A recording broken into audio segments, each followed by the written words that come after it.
I think that it'll be a very exciting couple of days. Thank you all very much. 박근혜 대통령 돈 한 푼 받은 거 입증되지 않았습니다. 탄핵의 정당성에 관한 얘기를 하는 것이 아니라 절차적인 하자가 있는 것 아니냐. 탄핵이 잘못되었다고 하는 것은 명백한 자기 부정이고 민주주의를 수호한 국민에 대한 모독입니다. 수감돼 있는 이 자체가 참 안타깝습니다. 박근혜 정부의 로서 정체와 공색을 드러냈습니다. 오림용으로 압축을 지금 했고요. 이 명단 발표는 국회 일정이 잡혀야 이제 그걸 발표할 수가 있습니다. 여당이 대통령 측근 한 명은 살리겠다고 사법부의 권위를 훼손하고 판결 불복 운동을 부추기며 삼권 분립이라는 민주주의의 대원칙에 정면 도전하고 있습니다. 추가로 저희가 이 김경수 특검에 대한 추진합니다.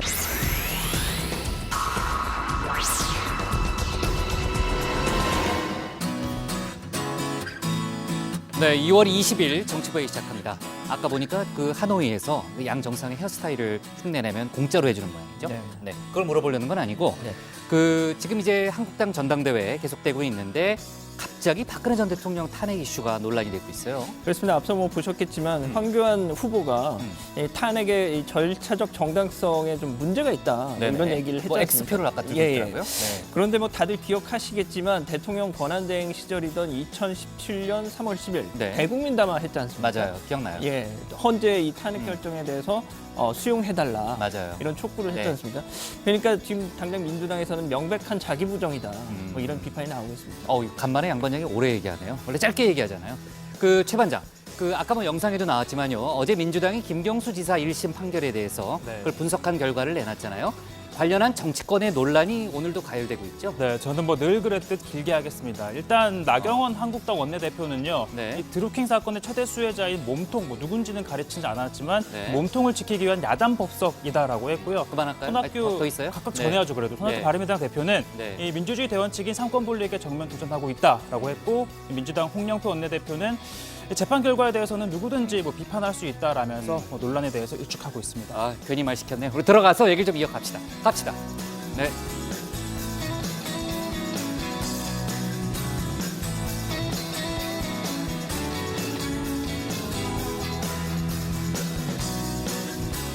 네, 한정들 자리에 앉았으면 정치부회를 시작하죠. 조금 전에 이제 로이터 통신이 보도한 그 속보를 보니까요. 베트남 정부가 김정은 위원장이 열차를 이용해서 다음 주 북미 정상회담에 참석하는 걸 대비해서 준비를 하고 있다. 뭐 이런 그 보도 내용이 나왔고요. 여러 가능성 중 하나로 대비하는 건지 아니면 확실한 통보를 받은 건지는 정확치 않습니다. 그거는 상황을 조금 더 챙겨봐야 되겠고요. 정상회담 장소로 정부 영빈관이 새로 떠올랐다. 뭐 이런 내용도 있는데 현재는 이제 오페라 하우스가 상당히 유력하게 거론되고 있잖아요. 자세한 내용은 고반장 발제 때 짚어보겠습니다. 자, 역시 이제 물론 이제 점심 때 나온 얘기긴 하지만 오후에 그 내용이 확인됐는데요. 문재인 대통령이 5.18 망언 논란에 대해서 오늘 또 강경한 비판 발언을 내놨습니다. 오늘 5.18 민주화운동 광주 지역 원로들과 오찬 간담회를 가졌는데요. 지금 이제 영상에 그 장면이 나오고 있습니다. 5.18 민주화운동의 위대한 역사를 왜곡 폄훼하는 일부 망언에 분노를 느낀다 이런 발언을 했고요. 폄훼 시도에 저도 함께 맞서겠다 이런 발언도 덧붙였습니다. 반장들도 기억하겠지만은 이틀 전이죠. 바로 이틀 전 수석 보좌관 회의에서 민주주의를 훼손하고 나라의 근간을 무너뜨리는 일이라고 비판한 적이 있죠. 이틀 만에 다시 또 강경한 발언이 나왔습니다. 그리고 검찰이 오늘 현대자동차에 대한 압수수색을 벌였는데 본사 품질본부 등에서 내부 문서와 전산 자료를 확보한 걸로 알려졌습니다. 에어백 등의 제작 결함을 현대기아차가 은폐했다는 의혹과 관련돼 있는 거고요. 두 회사가 엔진 제작 결함 등을 내부적으로 인지했으면서도 당국의 조사가 있기까지 이를 은폐했고 또 리콜 같은 적절한 사후 조치를 미뤘다는 게 의혹의 핵심입니다. 자, 오늘 정치부 회의는요. 먼저 고반장 발제를 들어보면서 북미 정상회담을 일주일 앞둔 베트남 하노이 분위기와 협상 의제 등 외교안보 속보부터 짚어보고요. 공공기관 채용비리 수사 결과 발표 등 정부 청와대발 뉴스를 이어서 정리하겠습니다.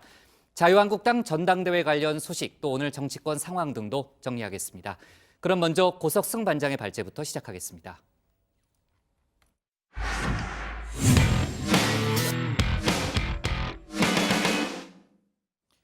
두 번째 북미 정상회담이 이제 일주일 앞으로 다가왔습니다. 스티븐 비건 미국 대북 특별대표, 또 김혁철 북한 특별대표 간의 하노이 현지 실무 협상, 이르면 내일 시작될 걸로 보입니다. 이런 가운데 트럼프 미국 대통령이 현지 시간으로 어제 기자들과 만난 자리에서 핵실험이 없는 한 서두르지 않을 거라면서 긴급한 시간표는 없다고 말했습니다. 오늘 고반장 발제에서는 외교안보 관련 속보를 자세하게 짚어보겠습니다. 네, 시간이 벌써 이렇게 됐습니다. 두 번째 북미 정상회담이 이제 일주일 남았습니다. 북미 양측도 본격적으로 회담 준비에 들어갔습니다. 정상회담에 앞서 북한 김혁철 특별대표와 스티븐 비건 미국 특별대표의 실무 협의도 곧 이뤄질 것으로 보입니다. Our special representative for North Korea, Steve Biegun, is traveling to Hanoi today, and he'll be continuing the United States preparations for the second summit that will take place next week. As far as our objectives, nothing's changed. 네, 이런 가운데 트럼프 대통령은 어제도 북미 정상회담 관련 말말말 쏟아냈습니다. 트럼프 대통령은 서두르지 않겠다면서 긴급한 시간표는 없다고 말했습니다. I have no pressing time schedule. As long as there's no testing, I'm in no rush. If there's testing, that's another deal. A lot of the media would like to say, oh, well, you know, what's going on? Speed, speed, speed. No rush whatsoever. 네, 트럼프 대통령의 이 같은 발언을 두고 일각에선 정상회담 성과가 크지 않을 가능성에 대비해서 기대감을 낮추려는 의도다. 핵실험을 중단하는 선에서 북미 합의가 이뤄질 수도 있다. 이런 분석 등을 내놓고 있습니다. 하지만 트럼프 대통령은 궁극적인 목표는 비핵화임을 분명히 했습니다. I think next week's going to be very exciting. It's going to be the second summit. I think a lot can come from it. At least I hope so. The denuclearization ultimately. Well, I'd just like to see ultimately denuclearization of North Korea. I think we will see that ultimately. 자, 그리고 어제 문재인 대통령과 트럼프 대통령 35분간 한미 정상통화를 가졌습니다. 대화 주제는 당연히 북미 정상회담이었죠. 청와대는 문 대통령이 정상통화에서 북한 비핵화의 상응 조치로서의 남북 경제협력을 강조했다고 전했습니다. 문재인 대통령은 북한의 비핵화 조치를 견인하기 위한 상응 조치로서 한국의 역할을 활용해달라는 뜻도 전달했습니다. 문재인 대통령은 남북 사이의 철도, 도로 연결부터 남북 경제협력 사업까지 트럼프 대통령이 요구한다면 그 역할을 떠맡을 각오가 돼 있고 그것이 미국의 부담을 덜어줄 수 있는 길이라고 말했습니다. 자, 그럼 여기서 다시 한번 어제 트럼프 대통령의 발언을 살펴볼까요? 일단 트럼프 대통령도 문 대통령과의 멋진 통화를 했다고 밝혔습니다. I had a great conversation this morning with President Moon of South Korea. And we obviously discussed the upcoming trip next week, where we're going to Hanoi and Vietnam. 자, 중요한 건 뒤에 나올 언급인데요. 트럼프 대통령의 기자들과의 대화 말미에 북한의 경제적 잠재력을 강조했습니다. I really believe that North Korea can be a tremendous economic power when this is solved. Their location between Russia, China, and South Korea is unbelievable. I think that North Korea and Chairman Kim have some very positive things in mind, and we'll soon find out. 네, 트럼프 대통령이 북한의 경제적 잠재력을 높이 평가한 건 사실 이번이 처음은 아닙니다. 그래서 언뜻 보면 새삼스러워 보이지 않습니다. 그런데 이 언급이 문재인 대통령과의 통화 직후, 그러니까 남북 경협을 상응 조치로 검토해달라는 문 대통령의 요청이 있은 이후 나왔다는 걸 감안하면 그냥 흘려들을 이야기는 아닌 것 같습니다. 아시다시피 김정은 북한 국무위원장도 올 신년사를 통해 금광산 관광과 개선공단의 조건 없는 재개를 언급한 바 있죠. 비핵화의 상응 조치로 남북 경협이 재개되면 미국 입장에서도 제재 전면 해제라는 부담을 덜 수 있게 됩니다. 이런 정황을 고려해 보면 남북 경협 재개가 미국이 내밀 카드로 협상 테이블에 올라갈 가능성 충분히 있어 보입니다. 자, 그리고 트럼프 대통령은 문 대통령과의 통화에서 북미 정상회담의 성과가 클 것이라며 결과 공유를 위해 문 대통령을 직접 만나고 싶다고 밝혔습니다. 북미 정상회담의 결과를 일단 봐야 알겠습니다만 현재까지 상황으로는 김정은 위원장의 서울 방문, 이르면 3월 말이 될 것으로 전문가들은 분석하고 있습니다. 김 위원장이 시진핑 중국 국가주석의 4월 방북을 희망하고 있기 때문이라는 건데요. 그렇다면 일정상 문 대통령과 트럼프 대통령의 만남도 3월 중순 이전에 이뤄질 가능성이 있습니다. 분석대로 이뤄진다면 자연스럽게 북미, 한미, 남북, 북중 정상 연쇄 교차 만남이 되는 셈인데요. 자, 이번 북미 정상회담을 기점으로 한반도 정세가 또 한 번 큰 변화를 맞이할지도 모르겠습니다. 정상회담이 열릴 베트남 하노이도 본격적인 손님 맞이에 나섰습니다. 영빈관을 비롯해서 주요 건물마다 새 단장을 하는 모습도 포착됐고요. 정상회담 입간판과 또 북미 양국 국기가 도시 곳곳에 설치되고 있습니다. 전 세계의 눈과 귀가 조금씩 하노이로 쏠리기 시작하면서 북미 정상의 숙소, 또 회담 장소가 어디일지도 관심입니다. 일단 현재까지 나온 소식으로는 트럼프 대통령은 메리어트 호텔, 김정은 위원장은 소피텔 호텔에 묵고 회담은 하노이 오페라 하우스나 영빈관에서 열릴 가능성이 있다고 합니다. 하지만 지난해 싱가포르 정상회담 당시에도 양국 정상 숙소와 회담 장소는 막판에 공개된 바 있기 때문에 이번에도 회담 직전에 공개될 가능성이 큽니다. 자, 이 내용을 포함해 자세한 소식은 들어가서 더 전해드리겠습니다. 네, 오늘 발제는 이렇게 정리합니다. 북미 정상회담 D-7, 트럼프 정상회담서 큰 성과 거둘 것. 네, 다음 주는 아주 바쁘겠네요. 정치버헤드 특집으로 상당히 길게 방송이 될 가능성이 높으니까 반장들이 기대감이 아주 큰 것 같아요. 얼굴 표정 보니까. 좋습니다. 하노이 준비 상황부터 이야기를 해보면 아까 이제 고 반장이 막판에 얘기했지만요. 현재까지의 언론 보도 또 이제 베트남 하노이에서 전해지는 여러 가지 취재 내용을 종합해 보면은 트럼프 대통령은 JW 메리어트 호텔, 또 김정은 위원장은 소피텔 메트로폴인가요? 네, 그 호텔에 묵을 가능성이 크다는 그런 얘기가 많이 나오죠. 예, 그렇습니다. 일단 트럼프 대통령 숙소 말씀하신 대로 JW 메리어트 호텔로 일찌감치 거론이 돼 왔었는데요. 최근 데니얼 월스 미국 백악관 비서실장이 이끄는 의전 협상팀이 호텔을 실제 그 호텔을 메리어트 호텔을 둘러본 걸로 지금 전해지고 있습니다. 호텔 측에서도 손님 맞이에 부산한 모습이라고 하고요. 호텔 안팎의 이 보안 요원도 평소의 배 이상으로 증원이 됐고 호텔 외벽, 대형 유리를 청소하는 모습도 포착이 되기도 했습니다. 자, 언론 보도에 따르면 호텔 주변 촬영도 사전에 호텔 당국의 허가를 받아야 할 수 있다고 하네요. 자, 그리고 김정은 위원장의 숙소는 이 소피텔 메트로폴 이 호텔이 확정적이라는 이야기가 많습니다. 현재 하노이에서 정상회담 준비를 하고 있는 김창선 국무위원회 부장의 동선을 보면 그런데요. 이 김창선 부장은 오늘까지 닷새 연속으로 이 호텔을 방문을 했습니다. 그럼 거의 확실해 보이는데요. 네, 거의 유력한 상황인데요. 네. 어제 취재진의 눈을 피해 일반 승합차를 이용해서 호텔을 찾았던 김창선 부장은 오늘은 이 김정은 위원장 경호를 담당해온 김철규 호위사령부 부사령관 등과 함께 호텔을 다시 찾았다고 합니다. 네, 물론 이제 위장하는 거 아니냐 이런 생각도 가능하겠지만 지금 이제 정상회담 날짜가 얼마 안 남았기 때문에 그런 상황은 아닌 것 같고요. 또 북미 간의 분위기도 예전하고는 많이 다르지 않습니까? 그러니까 지금 얘기했던 대로 어디죠? 소피텔 메트로폴 호텔이 확정적이다 이렇게 좀 볼 수 있을 것 같은데 지금 얘기한 저희가 이제 메트로폴 호텔 같은 경우에요. 정상회담 장소로 유력하게 거론되고 있는 오페라 하우스하고 가깝다면서요? 네, 이 소피텔 메트로폴 호텔이 하노이 8월 혁명 광장 인근에 위치해 있는데 이 오페라 하우스에서 소피텔 호텔까지 걸어서 5분도 채 안 걸리는 거리라고 합니다. 이 회담 장소로 이 국립 컨벤션 센터 대신 오페라 하우스가 급 부상 중인 것도 이 김정은 위원장의 이동 동선 때문인 것으로 보이는데요.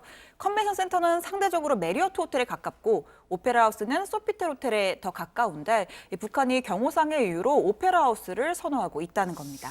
네, 그리고 이 프랑스 식민 지배 영향으로 하노이 곳곳에는 프랑스풍 건물이 많은데요. 상당수가 이 8월 혁명 광장에 몰려 있습니다. 광장 주변으로 말씀하신 이 소피텔 호텔 또 오페라 하우스 등이 모두 이 프랑스 식민 지배 시절 전후로 지어진 건물입니다. 그래서 이 8월 혁명 광장 일대를 리틀 파리, 프렌치 쿼터 등으로 부르기도 합니다. 그중에서도 이 소피텔 호텔 같은 경우에는 1901년부터 영업을 한 아주 굉장히 오래된 고급 호텔인데요. 외국 정상들이 하노이를 찾으면 숙소로 자주 찾는 곳이기도 합니다. 참고로 트럼프 대통령도 지난 2017년 하노이 방문 당시에 이 소피텔 호텔에 묵은 바 있습니다. 네, 정말 이제 베트남 전문가 고 반장은 얘기하면서도 다 머릿속에 떠오를 테니까 부러워요. 저는 그냥 어디가 어딘지 잘 모르겠는데. 그러니까요. 그렇죠? 일단 여기저기 지금 거론은 되고 있지만 지난해죠. 6월 싱가포르 회담 때를 떠올려 보면은 이번에도 장소는 막판에 이제 확정 공개될 가능성이 좀 높다고 보여지고요. 자, 일단 이제 장소도 중요하지만 양 정상이 어떤 의제를 논의하고 또 어떤 결론을 낼 것인가가 역시 가장 큰 관심사 아니겠습니까?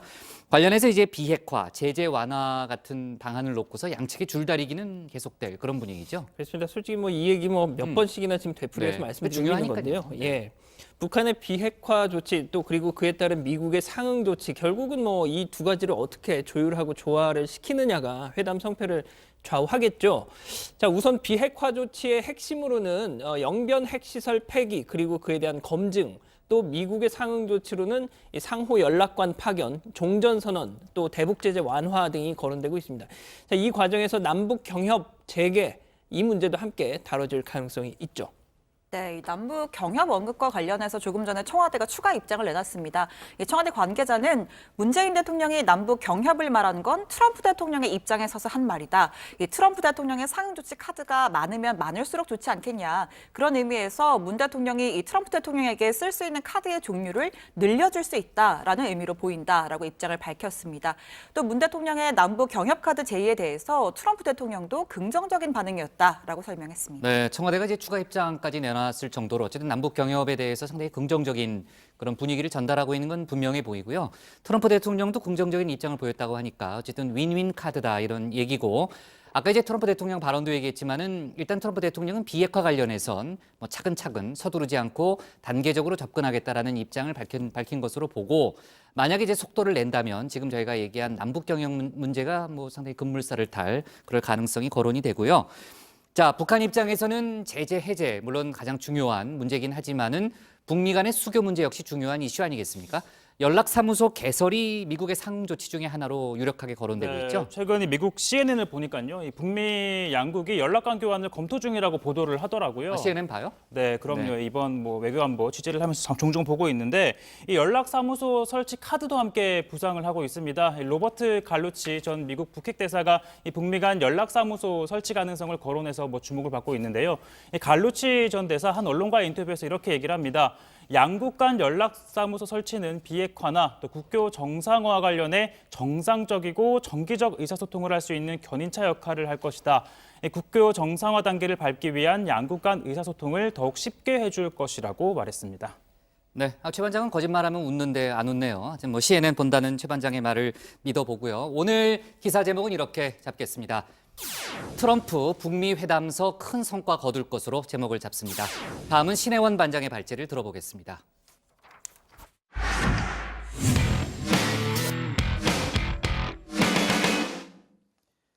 조금 전에 얘기했지만 문재인 대통령이 5.18 민주화운동 관련 광주 지역 원로들을 초청해서 오늘 오찬 간담회를 가졌습니다. 5.18 망언 논란에 대해서 재차 강경한 입장을 밝혔는데요. 위대한 역사를 왜곡 폄훼하는 것에 대해서 분노를 느낀다면서 저도 함께 맞서겠다고 말했습니다. 이런 가운데 정부가 공공기관 채용 실태 정기 전수조사 결과를 발표했습니다. 오늘 신 반장 발제에서는 두 가지 이슈를 자세하게 짚어보겠습니다. 80년 5월의 광주 시민들을 떠올립니다. 누군가의 가족이었고 이웃이었습니다. 평범한 시민이었고 학생이었습니다. 새 정부는 5.18 민주화 운동의 진상을 규명하는 데 더욱 큰 노력을 기울일 것입니다. 헬기 사격까지 포함하여 발포의 진상과 책임을 반드시 밝혀내겠습니다. 5.18 관련 자료의 폐기와 역사 왜곡을 막겠습니다. 네, 어느새 재작년입니다. 현 정부 출범 직후 열린 5.18 광주 민주화운동 기념식에서 문 대통령은 대한민국의 민주주의를 지켜낸 5.18 정신을 강조하며 진상규명을 약속했습니다. 자, 당시 5.18둥이 김소영 씨가 유족의 편지를 낭독했었죠. 축복받아야 할 생일이 하필 아버지의 기일이 돼버린 기구한 사연에 참석자들은 모두 눈시울을 적셨습니다. 문 대통령이 예고에 없이 무대 위로 올랐고 자리로 들어가는 김 씨를 돌려 세워 따뜻한 포옹으로 위로했습니다. 자, 그로부터 약 2년 5.18 진상규명은 아직 현재 진행형입니다. 진상규명 조사위 출범은 위원 추천을 둘러싼 정부 여당과 야당의 대치로 표류하고 있습니다. 급기야 자유한국당 일부 의원이 주최한 국회 토론회에선 폄훼를 넘어선 망언이 쏟아졌습니다. 현역을 달고 현역 직책을 그대로 달고 광주에 내려와서 주시를 했어요. 이게 얼마나 대담합니까? 그러니까 전라도 광주는 완전히 그냥 북한의 앞마당이에요. 네, 오늘 문재인 대통령이 5.18 관련 광주 지역 원로들을 청와대로 초청해 오찬 간담회를 가졌습니다. 망언 논란과는 별개로 소통 행보 차원에서 마련된 자리였는데 시점이 시점이니만큼 관련 언급이 있을 수밖에 없었죠. 문 대통령은 위대한 역사를 왜곡하고 폄훼하는 일부 망언이 계속된 데 대해 저 또한 분노를 느낀다라면서 진상규명은 끝까지 이루어져야 한다는 약속과 함께 5.18 역사 폄훼 시도에 대해서는 저도 함께 맞서겠다고 말했습니다. 이틀 전 수석 보좌관 회의에서도 5.18 왜곡은 헌법 정신을 부정하는 것이라 강하게 비판했었죠. 표현의 자유와 관용이 민주주의를 파괴하거나 침해하는 주장과 행동에까지 허용될 수는 없습니다. 오직 색깔론과 지역주의로 편을 가르고 혐오를 불러일으켜 정치적 이익을 얻으려는 행태에 대해 국민들께서 단호하게 거부해 주시기 바랍니다. 네, 이번엔 두 번째 주제로 넘어가 보겠습니다. 정부가 공공기관 채용비리 전수조사 결과를 발표했습니다. 지난 석 달간 1,200여 개 공공기관을 탈탈 털어 조사한 결과 총 182건의 채용비리가 적발됐습니다. 부정청탁, 부당지시, 친인척 특혜 등 비리 혐의가 짙은 36건에 대해선 수사를 의뢰하고요. 과정상의 중대 과실이나 착오가 있었던 146건에 대해서는 징계와 문책을 요구할 방침입니다. 공공기관의 뿌리 깊은 채용비리 관행이 여전히 남아있음을 확인하게 되어 안타깝게 생각합니다. 또한 취업난에 허덕이고 있는 수많은 청년들의 눈물과 피땀 어린 노력이 헛되지 않도록 이번 개선 조치들을 차질 없이 이행해 나가도록 하겠습니다. 네, 이번 조사는 권력형 적폐를 넘어 생활형 적폐를 청산하자는 현 정부 정책 기조의 연장선상에서 추진됐습니다. 문 대통령은 지난해 반부패 정책협의회를 통해서 높아진 국민의 눈높이에 비해 관행이라는 이유로 눈 감고 있었던 것 아닌지 반성해봐야 한다라고 주문하기도 했었죠. 자, 당시에 제가 이 내용으로 발제를 하면서 적폐극장 최종달편을 준비했었는데 혹시 기억하는 분들 계실지 모르겠습니다. 언제나 열심히 최선을 다하는 종달군이 각종 생활적폐에 눈물 짓는 모습을 그렸었죠. 자, 오늘 나온 공공기관 채용비리 실태 정말 황당한 케이스도 많았습니다. 이 최종달군을 한 번 더 소환해서 쉽게 몇 가지를 소개해 보겠습니다.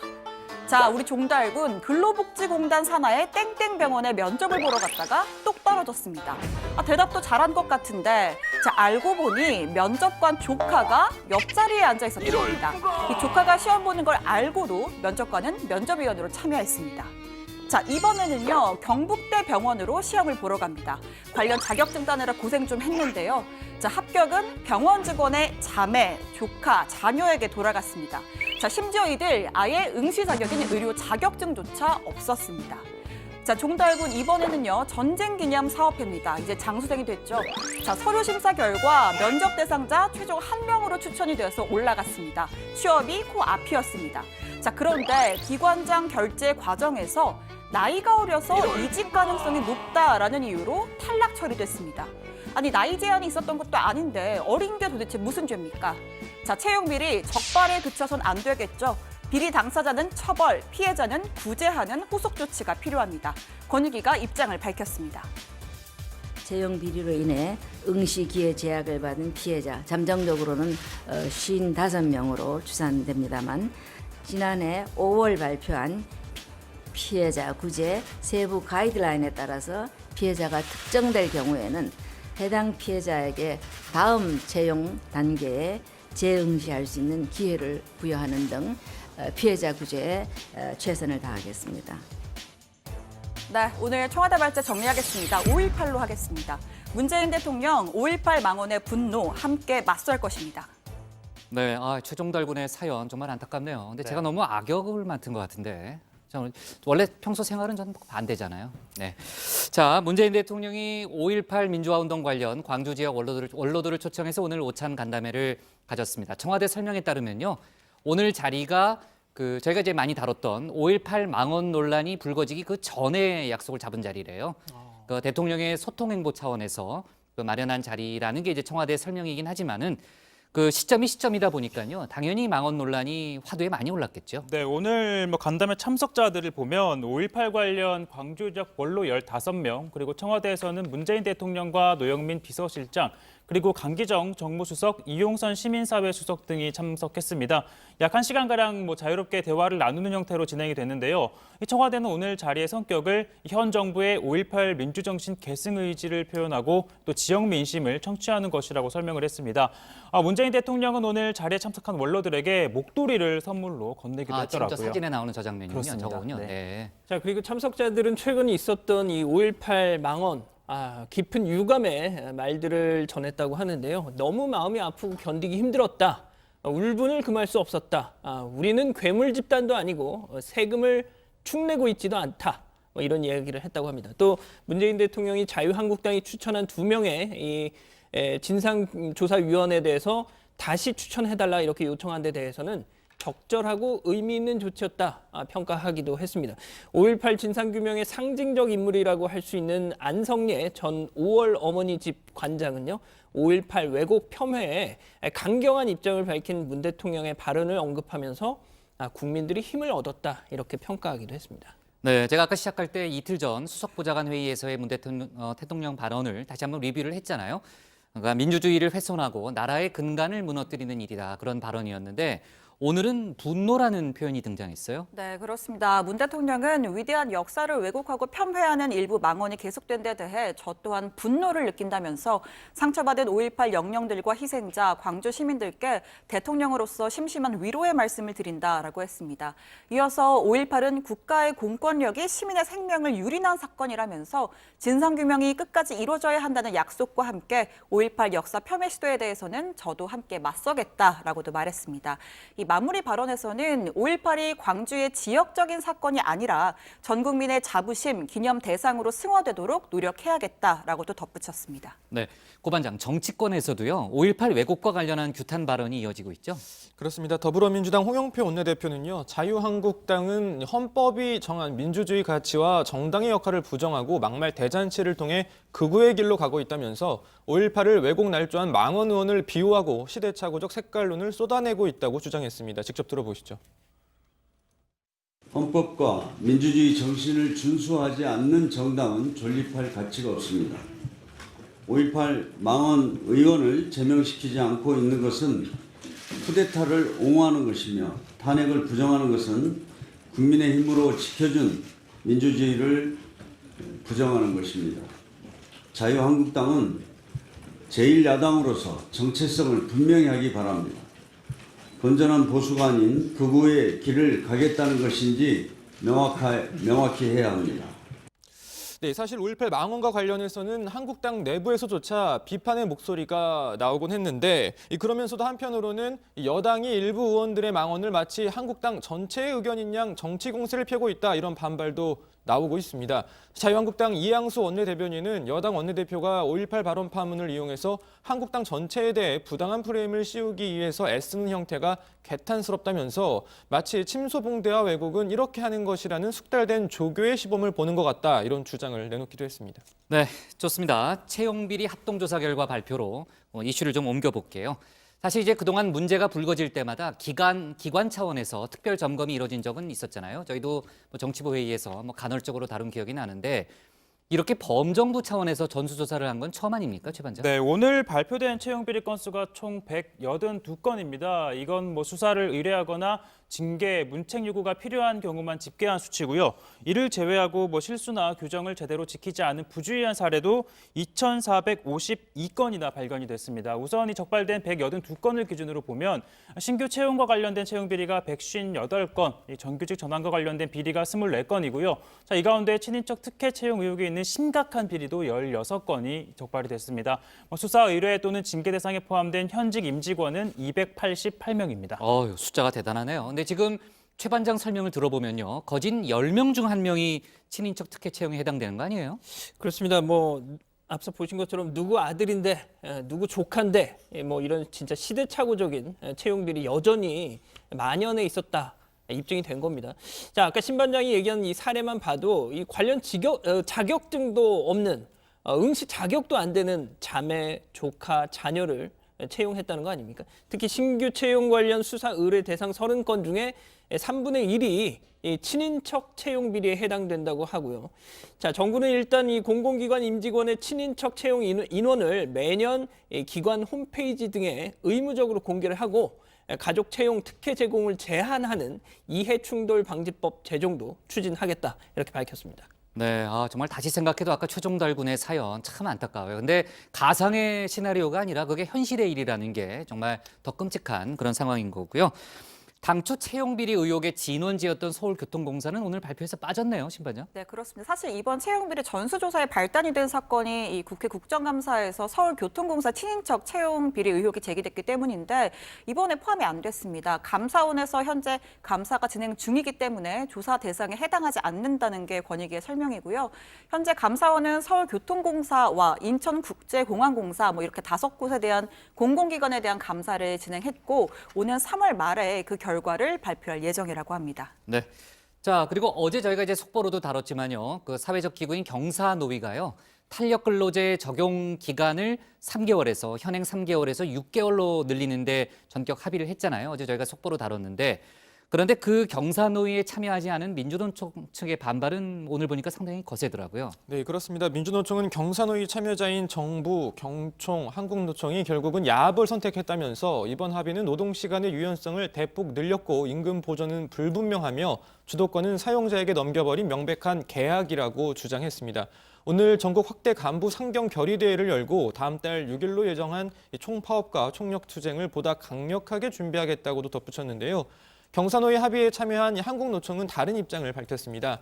김주영 위원장은 탄력근로 확대 합의는 아쉽지만 최선을 다한 결과라면서 사회적 대화의 길이 열려 있고 참여할 수 있는데도 참여하지 않고 반대만 하는 것은 무책임의 극치라고 생각한다면서 민주노총을 우회적으로 비판하는 듯한 의견을 내놨습니다. 네, 노동계의 입장이 갈리네요. 어제 합의 발표 직후에 청와대가 환영한다는 논평을 냈는데 오늘 문재인 대통령의 관련 발언도 있었다면서요? 네, 문재인 대통령은요. 탄력 근로제 합의는 내용 자체도 굉장히 중요한 합의이고 나아가서는 사회적 대화를 통해 해결한 첫 사례라는 점에서 큰 의미가 있다라고 평가를 했습니다.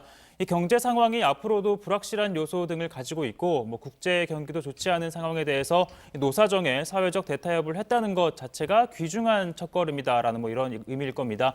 문재인 대통령 어렵게 사회적 합의가 이루어진 만큼 신속하게 후속 입법이 이루어져야 할 것이라면서 또 추가로 논의되고 있는 ILO 이 협약 비준 문제에 대해서도 노사정이 성의를 다해서 이 소중한 성과를 낼 것으로 기대한다라고 했습니다. 네, 탄력 근로제 관련해서는 오늘 분위기를 보니까요. 국회에서도 지금 그 여당과 야당의 입장이 많이 갈리더라고요. 그러니까 앞으로 국회 논의 과정도 진통이 있을 것 같다라는 생각이 듭니다. 자, 오늘 청와대 발제 이렇게 정리할게요. 문 대통령 5.18 망언의 분노 함께 맞설 것으로 잡겠습니다. 다음은 양원보 반장의 발제를 들어보겠습니다.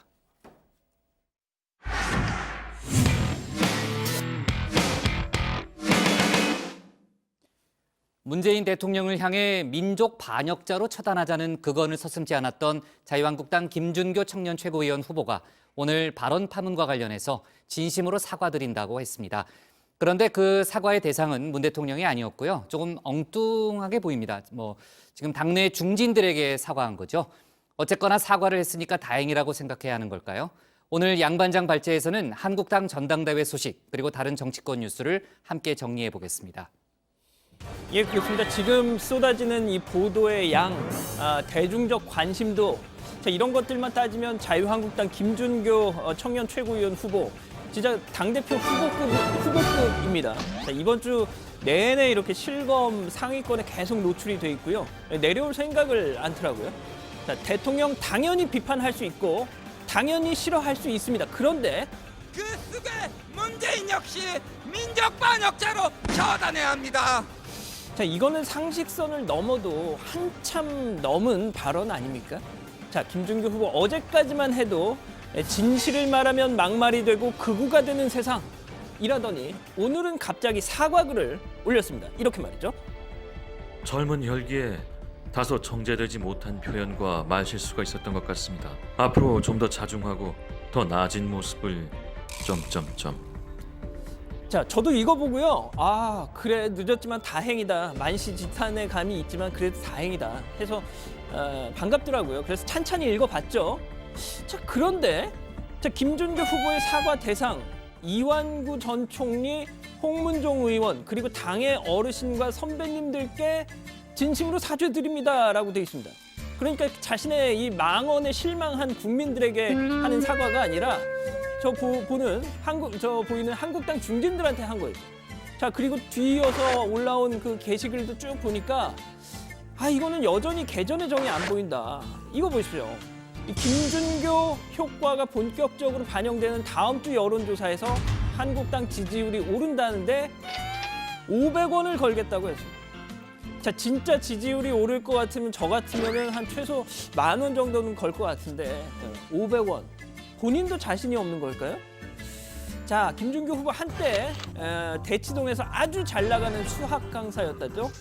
지금도 유튜브에 강의 모습 이렇게 있더군요. GX는 FA가 실근을 간지 우리가 보려면 GX-FA가 0이 자 이렇게 되는 점이 있는지를 X 값이 있으면 되는 거잖아요. 그렇다면 예, 그렇죠. 노래는 FX가 참 잘했죠. 예. 아무튼 뭐 지금 논란으로 인지도가 급상승하니까 수학을 참 잘 가르쳤던 쌤으로 기억하던 제자들 김 후보에게 이런 댓글을 남겼더군요. 보시죠. 예, 자, 이런 인격을 갖춘 분인 줄은 몰랐습니다. 실망입니다. 라고 말이죠. 제자가 저렇게 글을 직접 남긴 겁니다. 또 김 후보의 서울과학고 4년 후배라는 이분도 이렇게 기억했습니다. 강경 보수 성향이긴 했지만은 좀 지금 나오는 것처럼 뭐 막말식의 언급 같은 경우는 거의 없는 성격이었거든요. 근데 정치라는 게 그렇게 시간이 길어지다 보면 조급함이 좀 생기는 것 같습니다. 자, 다음은 뭐 오랜만에 이명박 전 대통령 소식입니다. 1심에서 징역 15년을 선고받고 복역 중이죠. 어제 2심 재판부에 자신의 건강 상태 악화를 이유로 보석을 요청했다고 합니다. 특히 지난해 8월 3일 서울대병원에서 받은 진단서를 첨부했는데 자, 그 진단서에 확인된 병명만 무려 9가지 달한다는 거죠. 먼저 기관지 확장증. 이 기관지 확장증은 이 전 대통령이 예전 병역 면제 받을 때 이것 때문에 면제를 받았죠. 그러니까 원래 지병이고요. 자, 그리고 역류성 식도염. 저도 요즘 가끔 이것 때문에 좀 고생을 합니다. 네, 그리고 탈모. 이거는 요즘 최 반장이 좀 고민스러워하는 것 같은데 위로의 말씀을 보내고요. 자, 그리고 황반변성도 있던데 이거는 노인성 질환이라는 얘기도 있고 이건 좀 관리가 필요해 보입니다. 자, 그리고 특히 지난 공판에서 이 전 대통령이 수면 무호흡증에 시달리고 있다라고도 밝혔다죠.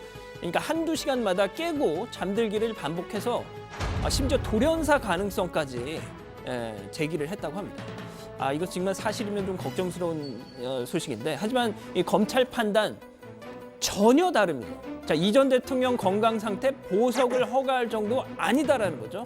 앞서 제가 말씀드린 이런저런 질환들 대부분 만성 질환이고 긴급하지도 않다라고 판단한다는군요. 좀 더 지켜봐야 되겠습니다. 자, 다음 소식으로 가죠. 예. 올해로 창립 50주년을 맞은 한국도로공사 1970년 고속도로 건설 현장에서 촬영됐던 이 추억의 흑백 사진 속의 주인공을 찾는 이벤트를 한다고 합니다. 한번 보시죠. 자, 지금 보시는 이 그림이 1970년 경북 고속도로 개통식에 참가한 군중 속에서 저 빨간 원안에 저 두 꼬마, 태극기를 든 이 두 꼬마를 지금 찾고 있는다는 겁니다. 자, 잘 봐주시고, 자, 이 사진도 한번 보시죠. 1973년 호남 고속도로 사진인데 도로 위를 씩씩하게 걷는 이 꼬마도 찾는다고 합니다. 자, 모르긴 몰라도 두 사진 다 66년 이후 출생자일 것 같은데 잠깐만요. 저 왼쪽에 있는 이 꼬마 혹시 국장 아니에요? 혹시? 예, 국장하고 걸음걸이가 똑같은데? 연배도 이거 지금 지천명으로 좀 비슷할 것 같고. 아무튼 좋습니다.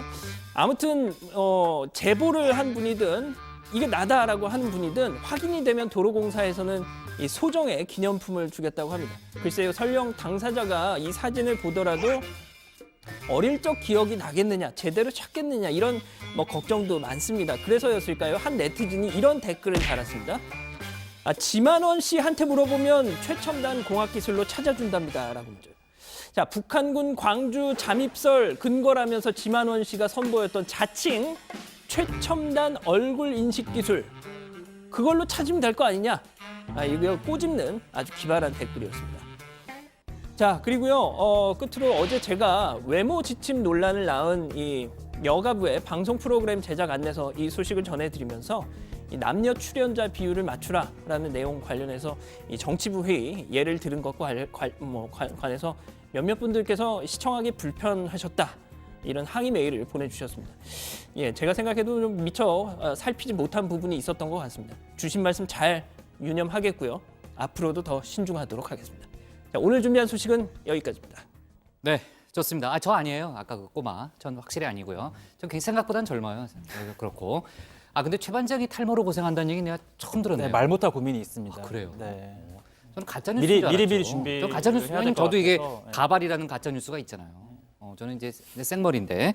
자, 좋습니다. 오늘 자유한국당, 오늘이 아니죠. 자유한국당 그 당대표 후보자들의 TV 토론회 계속되고 있고요.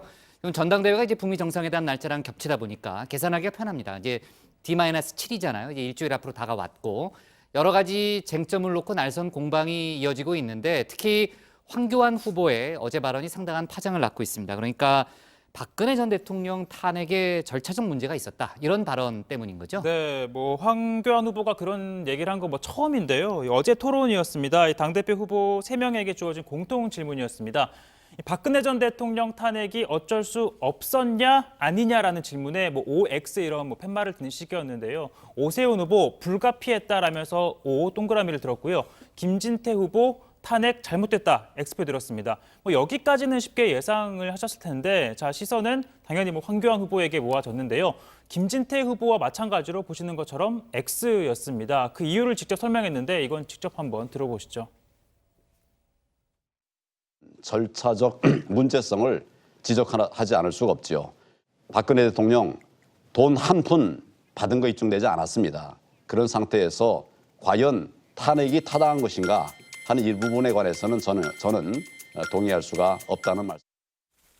네, 아무리 이제 경선 중이라 그렇다지만 법무장관 출신 또 총리, 대통령 권한대행까지 지냈기 때문에 좀 저런 말을 한다는 게 좀 혼란스럽기도 하다 이런 반응이 많은 것 같고요.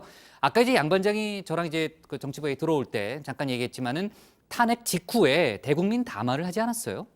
네, 그렇습니다. 2017년 3월 10일 그러니까 이 헌재의 탄핵 결정 바로 이 다음 날 대통령 권한대행으로서 대국민 담화를 했었는데요. 그때 황교안 후보는 대한민국은 법치주의를 근간으로 하는 자유민주주의 국가다라고 하면서 도저히 납득할 수 없고 승복하기 어렵다는 분들도 계시겠지만 이제는 수용하고 갈등과 대립을 마무리할 때라면서 이 탄핵 결정을 수용할 것을 촉구한 바 있습니다. 그래서 더더욱 혼란스러운 건데요. 당장 이 민주당에서는 자기 모순에 빠졌다 이런 비판이 나왔고요. 특히 이 박주민 최고위원은 국정농단 특검 수사기간 연장 거부 발언에 이어서 공당 대표 후보로서 자질이 의심되는 발언이다 이렇게 비판했습니다. 네, 정치권에 나오는 얘기를 좀 종합해 보면요, 요즘 이른바 태극기 당원들의 위세가 대단하고요. 또 지난번에 이제 박근혜 전 대통령의 옥중 메시지가 전해졌잖아요. 유영하 변호사를 통해서. 그러니까 나를 챙겨주지 않았다. 이런 내용이었는데.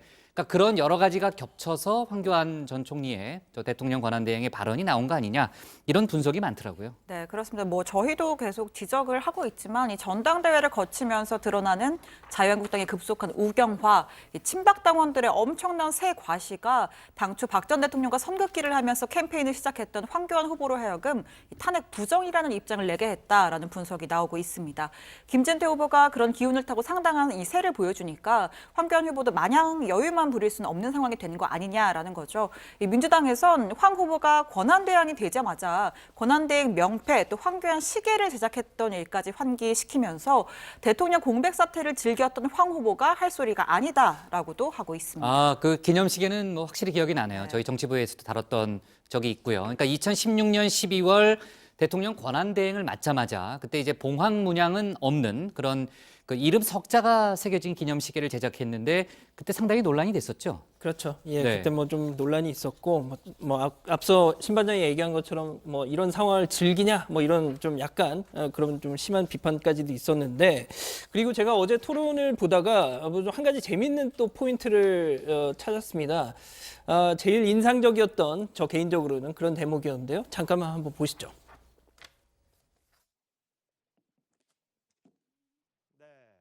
저는 공직자로 출마하면서 목욕탕 같은 삶을 살자 그랬습니다. 목욕탕은 뭡니까? 따뜻하지요. 다른 사람들에게 따뜻함을 나누어주는 목욕탕 같은 그런 공직자가 되자 그랬습니다. 네, 목욕탕, 나는 목욕탕이다. 예, 목욕탕 어서 많이 듣던 얘기인데. 그렇습니다. 네. 국장 기억하시는지 모르겠는데 박근혜 전 대통령이 비슷한 얘기를 한 적이 있습니다. 기억하죠. 기억하십니까? 유명한 거잖아요. 진짜입니까? 네.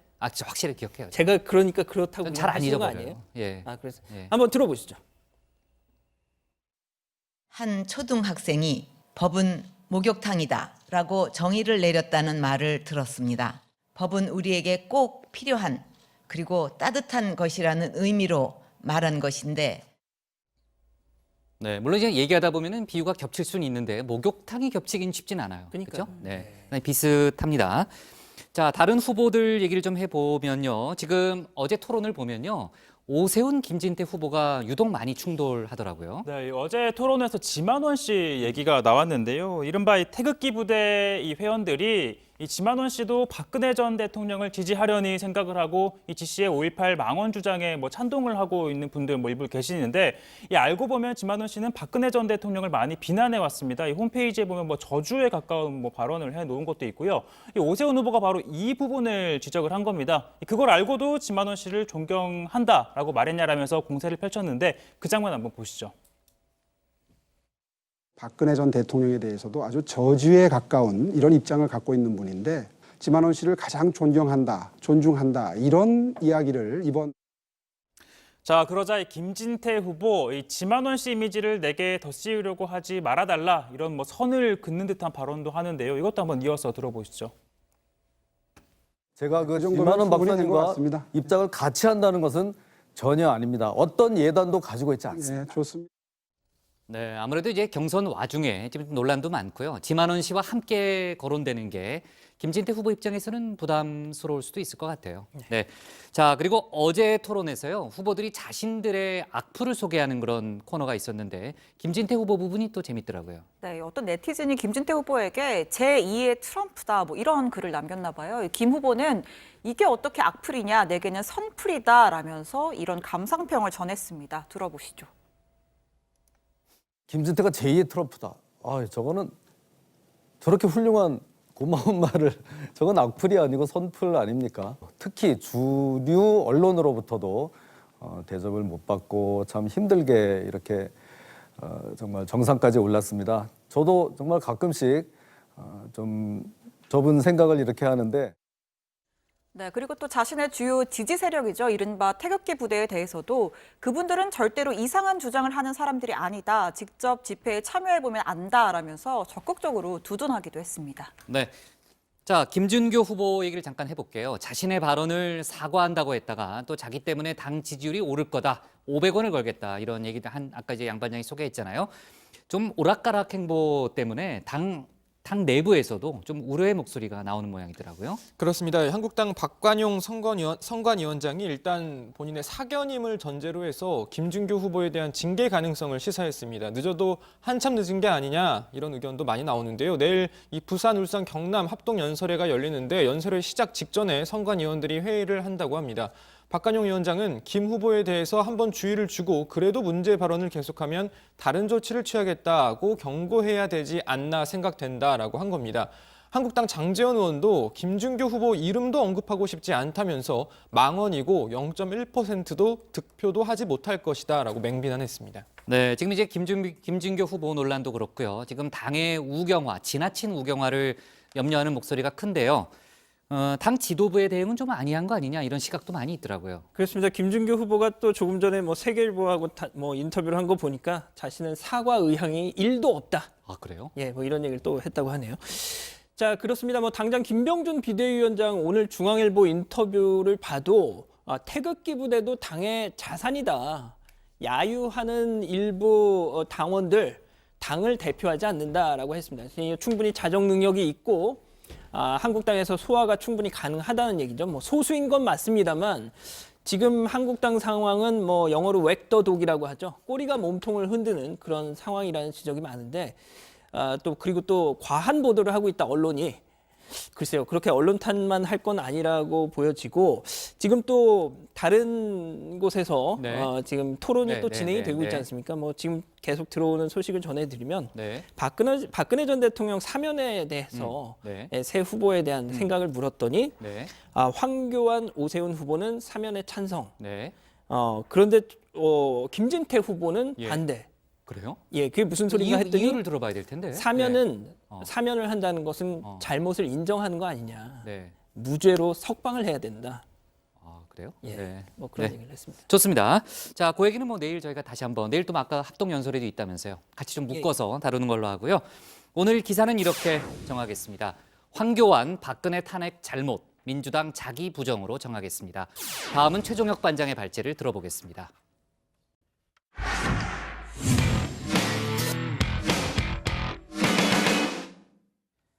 민주당이 공개 간담회를 열고 김경수 경남지사의 1심 판결에 모순점이 많다고 비판하자 한국당 등 야당은 판결 불복이다.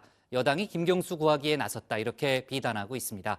또 환경부 문건을 두고서도 여당은 합법적 체크리스트라고 했지만은 야당은 블랙리스트라고 공세 수위를 높였는데요. 오늘 최 반장 발제에서는 극한에 치닫고 있는 여야 간 공방을 자세하게 다뤄보겠습니다. 네, 어제 하루 민주당의 주요 일정을 한번 정리했습니다. 오전 9시 30분 원내대책회의, 그리고 10시 이해찬 대표 기자간담회, 그리고 11시 판결문 분석간담회, 그리고 오후 7시 토크 콘서트까지 모두 경남, 그리고 김경수가 등장을 하는데요. 민주당은 김경수 지사의 1심 판결은 잘못됐다는 주장을 하고 있습니다. 허위 진술한 증인의 다른 진술 부분의 신빙성을 이토록 관대하게 인정한 판결은 일찍이 본 적이 없고 저로서는 희귀한 예로 판단됩니다. 자, 그리고 오후에 열렸던 이 토크 콘서트엔 박주민, 이재정, 전해철, 홍익표, 김종민, 황희, 미동철 등 당 국회의원들이 대거 참석을 했습니다. 1심 재판부가 드루킹 일당의 허황된 진술에 의존해 판단을 내렸고 또 제출된 증거도 조작된 의심이 간다고 주장했습니다. 드루킹 자신이 쓴 메모예요. 근데 자기를 드루킹에게 줬음이라고 써요. 그다음에 이게 솔본이라는 사람 건데 이 사람도 이상하게 양이 있으면서 양에게 줬음 이런 식으로 글을 써놔요. 조작된 냄새가 너무 많이 난다는 겁니다. 같이 얘기해서 말을 맞춘 듯한. 자, 그러니까 복 국장이 늘 저한테 일을 참 잘한다 이렇게 칭찬을 해주시는데요. 이걸 제가 기억을 하려고 제가 집에 가서 일기장에다가 복 국장이 나에게 칭찬을 했다라고 적지 복 국장이 종혁이에게 칭찬을 했다라고 제 스스로 적지를 않는다는 겁니다. 자, 그러면서 나는 기분이 좋았다라고 하지 종혁이는 기분이 좋았다라고 제 일기장에 적지 않는다는 게 박 의원의 주장인데요. 물론 뭐 가끔 보면 종혁이는 똥혁이는 똑당해 이렇게 뭐 얘기를 하는 분들이 있긴 하죠. 자, 아무튼 민주당은요 또 김경수 지사와 드루킹이 공동정범이라고 본 재판부의 판단도 잘못된 것이라고 했습니다. 영화 대부를 예로 들었습니다. 그 조직폭력배 두목이 그 조직원들이 현장에서 총질을 하고 있을 때 본인은 그 집에서 애완동물을 만지고 있습니다. 그렇지만 그 조직폭력배 두목은 그 조직원들에게 지배관계에 있기 때문에 현장에 나가지 않고도 공동정범이 되는 것입니다. 자, 그러나 김경수 지사와 드루킹은 상하관계나 지위 복종 관계가 아닐 뿐더러 지시, 승인할 관계가 성립을 하지 않는다는 겁니다. 최근 유죄가 인정된 미투 사건도 업무상 위력 관계가 인정됐기 때문이라는 점을 예로 들었는데요. 자, 그리고 무엇보다 민주당은 이 김경수는 불법을 저지를 사람이 아니라고도 호소했습니다. 우리 김경수 지사는 저도 이렇게 오랫동안 봐왔지만 정말 깨끗해요. 하얗고. 그래서 어떤 뭔가를 음흉하게 음모를 하고 이럴 사람이 아니고 자, 하지만 야권은 민주당의 이 같은 움직임을 두고 김경수 구하기가 도를 넘었다고 비판하고 있습니다. 자, 법원의 판결문을 분석해가며 문제점을 지적하는 건 이 법치를 훼손하는 것이라고 주장했습니다. 판결 불복 운동을 부추기며 삼권 분립이라는 민주주의의 대원칙에 정면 도전하고 있습니다. 사법부를 무력화시키고 정부 여당의 통제하에 두겠다고 나선 것입니다. 자유한국당 또한 이 여당 대표가 진두지휘하며 김경수 구하기에 올인을 하고 있는 건 이 김 지사 한 명이 아닌 그 윗선을 보호하기 위해서라는 의혹을 제기했는데요. 드루킹 사건이 지난 대선을 앞두고 발생했다는 점에서 사실상 문재인 대통령을 겨냥한 것으로 해석이 됩니다. 그러면서 이 특검 카드를 다시 꺼내들었습니다. 유일하게 기간이 연장되지 않은 특검이었습니다. 한마디로 반쪽 특검이라고 생각됩니다. 자유한국당은 이 김경수 특검의 온쪽 특검을 위해서 다시 한번 특검을 추진할 수밖에 없다라는 말씀을 드립니다. 자, 판결 불복이라는 주장에 대해 민주당은 재판 결과에 대해선 누구나 법리적 다툼을 할 수 있다라는 입장입니다. 잘못된 부분을 지적한 것이고 객관적인 증거로 재판을 해달라라는 취지라고 했는데요. 자, 그러면서 한국당을 향해서는 되려 5.18 망원 의원들에 대한 징계가 미진하다고 비판 수위를 높이고 있습니다. 5.18 망원 의원을 제명시키지 않고 있는 것은 쿠데타를 옹호하는 것이며 탄핵을 부정하는 것은 국민의 힘으로 지켜준 민주주의를 부정하는 것입니다. 자, 이 얘기를 들은 한국당 나경원 원내대표 당장 발끈했는데요. 자, 문제가 된 의원은 일부, 그러니까 3명인데 이를 갖고 마치 한국당 전체가 잘못한 것처럼 한국당이 역사를 왜곡하는 것처럼 호도하는 건 참을 수 없다라면서 목소리를 높였습니다. 일부 의원의 발언을 갖고 우리 당에 대해서 지금 역사 왜곡 프레임을 씌우는 것이 전 도가 지나치다고 생각을 합니다. 김경수 지사의 구속과 관련해서 민주당 전체가 실질적으로 그러면 여론을 조작했다고 물어도 되겠습니까? 자, 이렇게 여야 감정의 골이 깊어질수록 국회 정상화는 쉽지 않아 보이는데요. 그런데 이 선거제 개혁의 경우 야3당이 연대를 하고 있죠. 자, 이러한 가운데 민주당이 이들과 함께 소위 개혁 입법 연대를 꾸리고 그러니까 선거제 개혁 법안을 패스트 트랙으로 처리하겠다는 뜻을 내비쳤습니다. 즉 주요 법안 처리를 두고 한국당이 고립이 되고 있는 모양새인데 한국당 강하게 반발하고 있습니다. 만약에 진짜로 패스트트랙 태운다면 그러면은 정말로 의원직 총사퇴하고 그때부터는 정말로 모든 국정 다 올스톱하고 전면전에 나서야 되는 거 아닌가. 자, 의원직 총사퇴. 글쎄요, 동료 의원들의 호응은 커 보이질 않아 보입니다. 자, 오늘 발제 이렇게 정리하겠습니다. 민주당 김경수 판결 모순, 한국당 드루킹 특검 재추진입니다.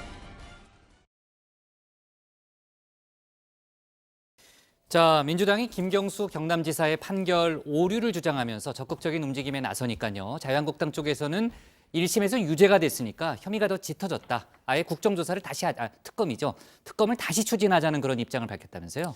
네, 자유한국당은 민주당이 법치주의와 삼권 분립을 부정하고 있다면서 김경수 지사의 판결 오류를 주장하고 나선 민주당을 공개적으로 비판하고 있는데요. 나경원 원내대표는 민주당이 김경수 구하기에 올인하고 있는 건 김경수 지사는 깃털이 아닌가 하는 합리적 의심을 가능케 하고 드루킹 사건의 최대 수혜자인 몸통을 보호하기 위해 난리법석이 아닌가 하는 생각이 든다고 주장했습니다.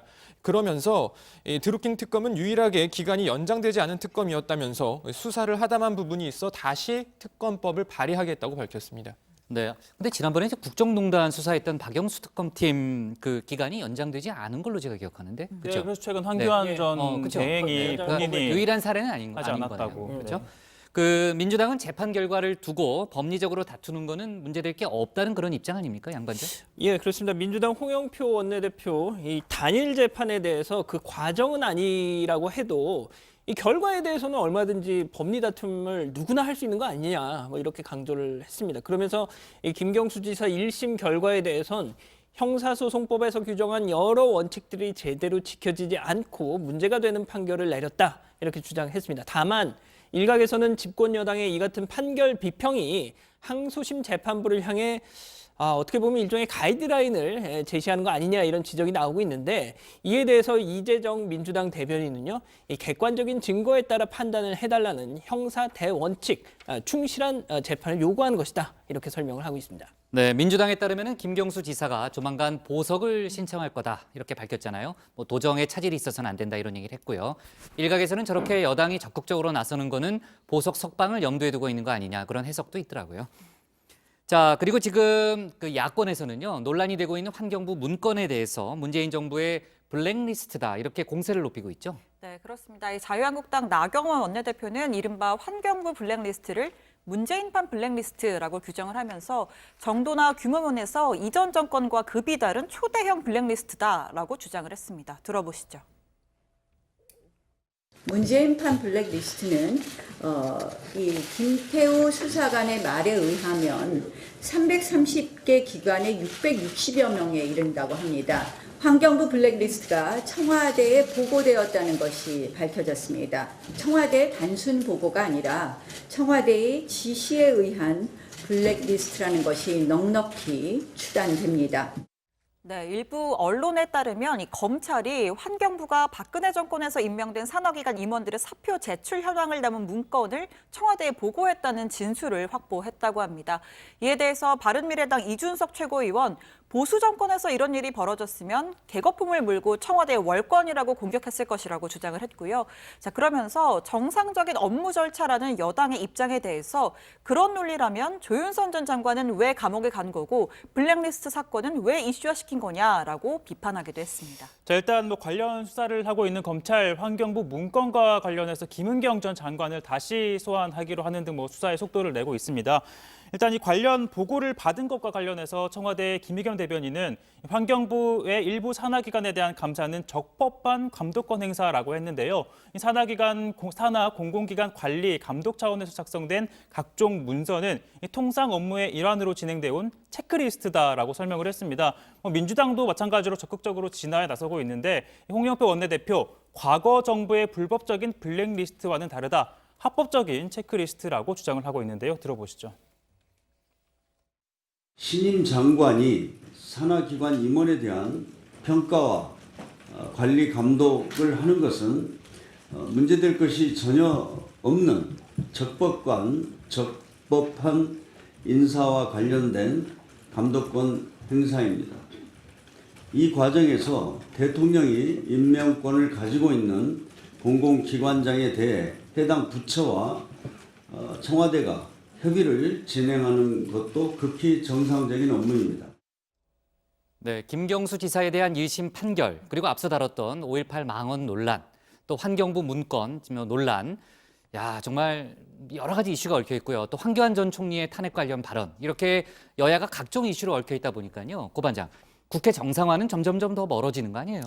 네, 여야가 내탁 공방의 1월 임시국회는 사실상 뭐 개점 휴업 상태로 있다가 회기가 끝났잖아요. 또 2월 국회는 아직 열지 말지조차 합의에 이르지 못하고 있는 상황이죠.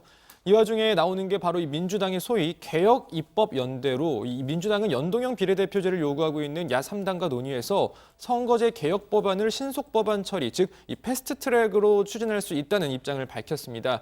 사실상 이 한국당만 고립이 되는 모양새인데 다만 이 환경부 문건 논란 또 국회 윤리특위에 제출된 의원 징계안 등 이 처리 순서를 두고선 민주당과 야 3당 사이에서도 입장 차이가 있는 만큼 연대가 쉽게 이루어질지는 좀 더 두고 봐야 될 것 같습니다. 참 그 윤리특위 얘기가 나와서 말인데요. 5.18 망언으로 논란이 됐던 한국당 그 새 의원에 대한 징계를 먼저 처리할지 아니면은 그동안 나왔던 모든 사람들에 대한 징계를 일괄 처리할지를 놓고서 지금 여야 간의 입장 차가 크잖아요. 이런 상황에서 한국당이 민주당 의원들을 추가로 뭐 윤리위에 제소했다면서요. 논란이 그럼 더 커질 수밖에 없겠네요. 그렇습니다. 민주당 김정우 의원 그리고 이수혁 의원이죠.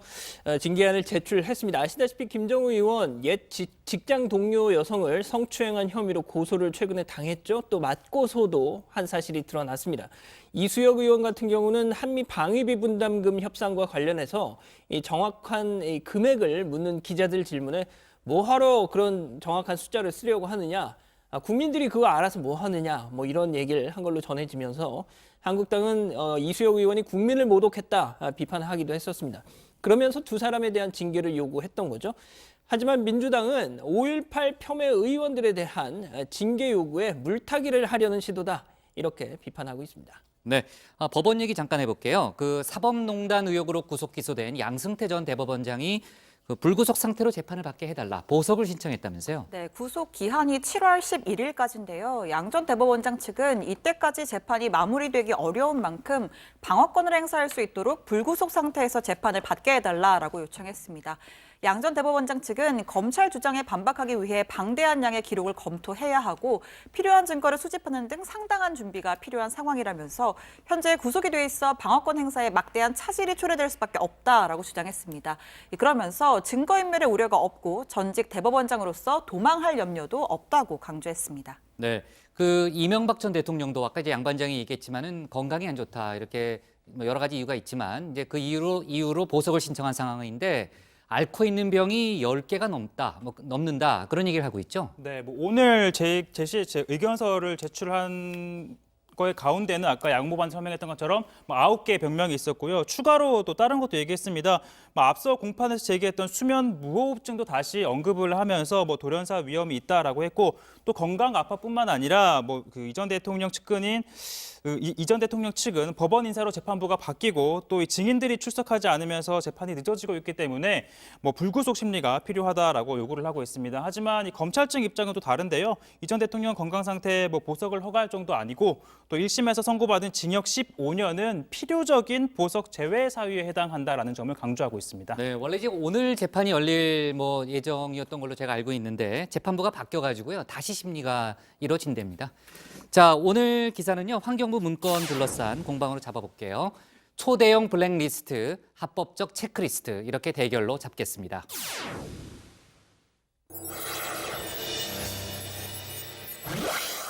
네, 응답하라 다정의 시간이고요. 최 반장, 오늘은 어떤 의견들이 들어와 있나요? 네, 이 민주당의 김경수 지사 1심 판결문 분석에 대한 의견이 많았는데요. 먼저 제가 지난번에 한번 잘못 발음을 해서요. 이번엔 정확하게 하겠습니다. The truth is out there라는 분은 그냥 차분하게 2심 결과를 기다려라라는 의견을 주셨고요. YMH님, 꼭 구속만이 답인지 사법부에 묻고 싶다라는 의견 주셨습니다. 그리고 김영환님은 결과는 법원에서 내린다. 함부로 죄의 유무를 판단하지 마라. 이런 의견도 있었습니다. 트루스를 어떻게 발음한 거예요?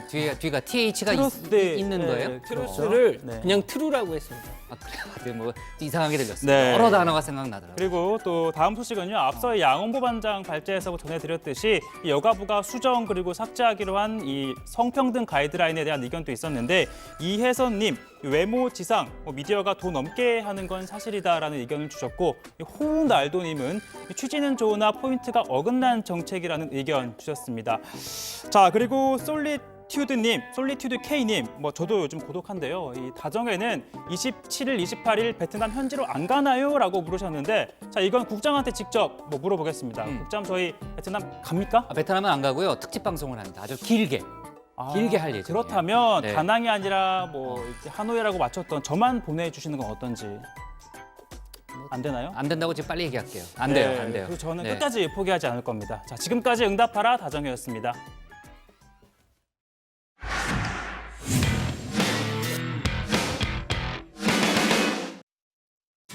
네, 미리 보는 내일 복국장의 60초 프리뷰 시작합니다. 사람이 다치거나 사망해서 손해배상을 하는 경우에 사람이 일할 수 있는 연령을 몇 살로 계산해야 될까요? 기존에는 60세였는데 내일 대법원이 그 기준을 30년 만에 바꿀지를 결정합니다. 그러니까 60세를 65세로 연장하는 내용이 핵심입니다. 박근혜 전 대통령과 최순실 씨, 이재용 삼성전자 부회장이 연루된 이른바 국정농단 사건에 대한 첫 대법원 심리가 내일 비공개로 진행될 예정입니다. 심리 주체는 대법원 전원 합의체입니다. 아까도 잠깐 얘기가 나왔는데요. 자유한국당 전당대회 부산, 울산, 경남, 제주 이렇게 합동연설회가 내일 오후 부산에서 열립니다. 전당대회가 채 일주일도 안 남았기 때문에 각 후보들의 발언 수위 어느 때보다 세고 또 지지층들의 응원 열기도 뜨거울 걸로 보입니다.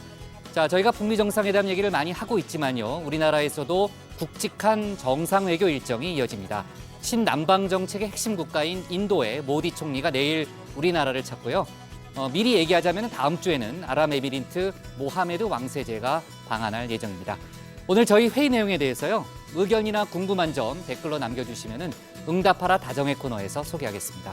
저희는 내일 오후 5시 10분에 다시 찾아뵙겠습니다. 네, 수고하셨습니다. 고생하셨습니다. 아까 제가 걷는 모습이 좀 비슷하긴 하더라고요. 근데 전 절대 아니에요. 나이도 굉장히 젊어요. 나이도 딱인데.